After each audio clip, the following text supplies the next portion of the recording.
Hello everyone, welcome back to another video. देखिए, Ayurvedic pharmacy officer का examination HPPSC द्वारा पिछले वर्ष 14 सितंबर 2024 को कंडक्ट करवाया गया था। टोटल 41 पोस्ट के लिए 14 सितंबर 2024 को मॉर्निंग सेशन में कुछ कैंडिडेट्स को शिमला के एक एग्जामिनेशन सेंटर में कुछ कैंडिडेट्स को गलत ओएमआर सीट्स डिस्ट्रीब्यूट कर दी गई। एचपीपीएससी के जो न्यू रूल्स हैं उनके अनुसार अब ओएमआर सीट में 5 ऑप्शन होते हैं। पहले 4 ऑप्शन होते थे, लेकिन अब 5 ऑप्शन होते हैं। ऑप्शन ई भी इसमें ऐड कर दिया गया था, जिसमें नेगेटिव मार्किंग के तहत अगर आपको क्वेश्चन नहीं आता है, उसका जवाब नहीं आता है और आप क्वेश्चन को स्किप करना चाहते हो, तो आपको ऑप्शन ई फिल करना होता है। इस प्रकार से आपके पास 5 ऑप्शन दिए होते हैं। लेकिन कुछ कैंडिडेट्स को इस प्रकार की पुरानी ओएमआर सीट्स डिस्ट्रीब्यूट कर दी गई जिसमें ऑप्शन ई था ही नहीं। यानी कि अगर कैंडिडेट्स को क्वेश्चन का आंसर नहीं आता है और वो क्वेश्चन छोड़ना चाहते हैं, तो उनके पास ऑप्शन ई भरने के लिए ऑप्शन था ही नहीं।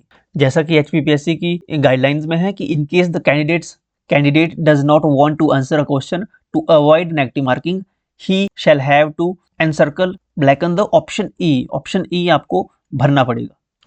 If any answer is left blank and none of option is clicked, then it will also result in negative marking. यानी अगर आप ऑप्शन फिल नहीं करते हो, क्वेश्चन को ब्लैंक छोड़ देते हो, तब भी आपका नेगेटिव मार्क्स होंगे। अब ऐसे कैंडिडेट्स जिनके पास ऑप्शन ई था ही नहीं, उनको उन 4 ऑप्शन में से ही कोई एक ऑप्शन सेलेक्ट करना पड़ गया। उनके पास कोई और ऑप्शन था ही नहीं। जब इस प्रकार की ओएमआर सीट्स उनको डिस्ट्रीब्यूट की गई थी जिसमें ऑप्शन ई था ही नहीं, ऑप्शन 4 ही थे, ऑप्शन ए, बी और सी, डी। जिस कारण से यहाँ पे बहुत सारे कैंडिडेट्स को नुकसान हुआ और बाद में उन्होंने कोर्ट में केस किया है इसके रिलेटेड। 17 फरवरी को ये सुनवाई हुई थी जिसमें माननीय उच्च न्यायालय ने आयोग को ये निर्देश दिए थे कि 18 और 19 फरवरी को जो डॉक्यूमेंट वेरिफिकेशन होनी थी 61 कैंडिडेट्स की, वो डॉक्यूमेंटेशन हो जाएगी।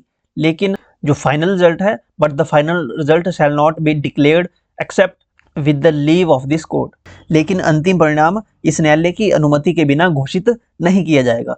ये 17 फरवरी को हाई कोर्ट ने कहा था। अब इसकी जो नेक्स्ट हियरिंग होगी वो 28 मार्च को तय की गई है। 28 मार्च को इसकी फिर से सुनवाई होगी। ओके, उसके बाद ही इसका जो है फाइनल रिजल्ट घोषित किया जाएगा। यानी 28 मार्च 2025 से पहले रिजल्ट नहीं आएगा आयुर्वेदिक फार्मेसी ऑफिसर का।